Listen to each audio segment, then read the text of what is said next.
to Talk of the Town. I'm Robin Zimmerman. Barbara Catenaci has joined us. She is the Executive Director for the Heritage Library Foundation. Good to have you back. It's good to be back. I haven't seen you in a while. I know. We're talking May. Lots of exciting events.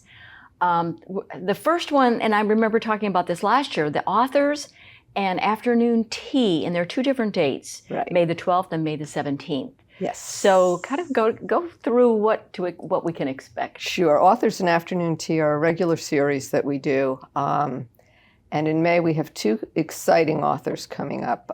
Keith Rushing has written a book about finding your roots and starting out with learning the name of one relative who was enslaved and then taking it from there. And it's that journey that he went on and what he learned. Why do it? Why really, once you start, it's quite the journey. And luckily for us, he wrote a book about it. Okay. So he'll be there to talk about the book. And the second one is very exciting. It's Andrea Brabham, and she has written The Adventures of Chocolate Drop. No, what is that about? And she is a 10-year-old author. What? She's 10 years old. Oh my goodness. She is, and for local folks, she is Louise Cohen's granddaughter. Oh, neat. Yes. Oh, wow. And she's a very adventurous child, loves that whole sense of adventure, and has written a book about one of the adventures that she's taken in her life.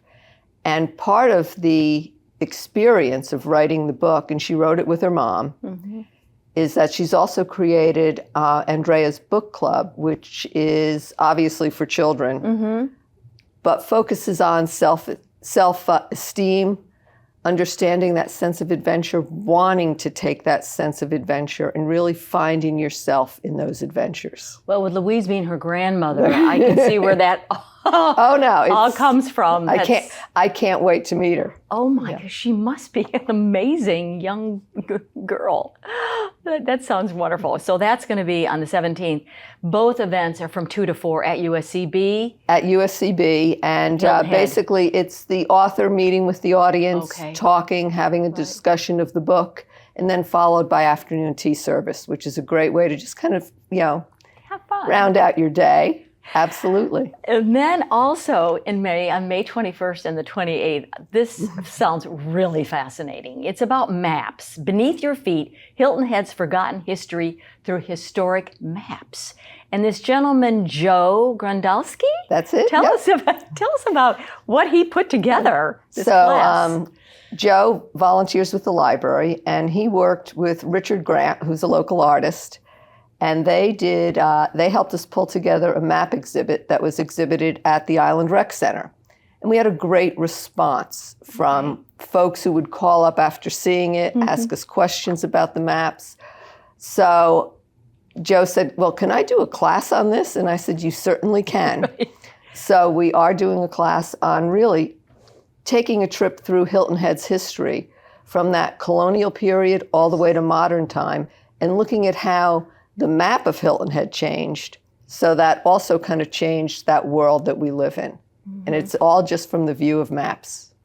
And so what is Joe, now you said that he's a volunteer for the Red Cross, and so this has been kind of postponed a couple of times, but what's Joe's interest in this? He is just interested in history. Okay.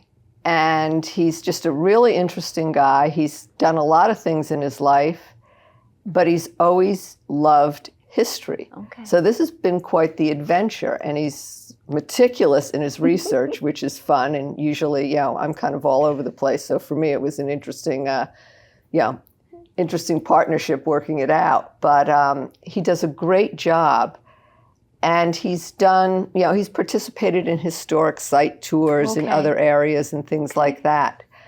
But he's, put together this. He's a really good photographer. Just has this incredible talent, and we're really excited about getting him in front of an audience and talking about Hilton Head history and maps. And so there'll be 2 sessions, 2 classes. They're 1:30 to 3 at USCB Hilton Head as well. Yes. So you can sign up for either one, but you need to go ahead and sign up, get your reservation, because it's going to fill up as it did before. Right. The class on the 21st is almost already sold out. Okay. So the other one is again on the 28th. On the They're 28th. Wednesdays. They're Wednesdays. Thank you, Barbara, for being with us. Good to see you again. You too. All right, go to the website and make your reservations for all of these great events coming up in May from the Heritage Library Foundation.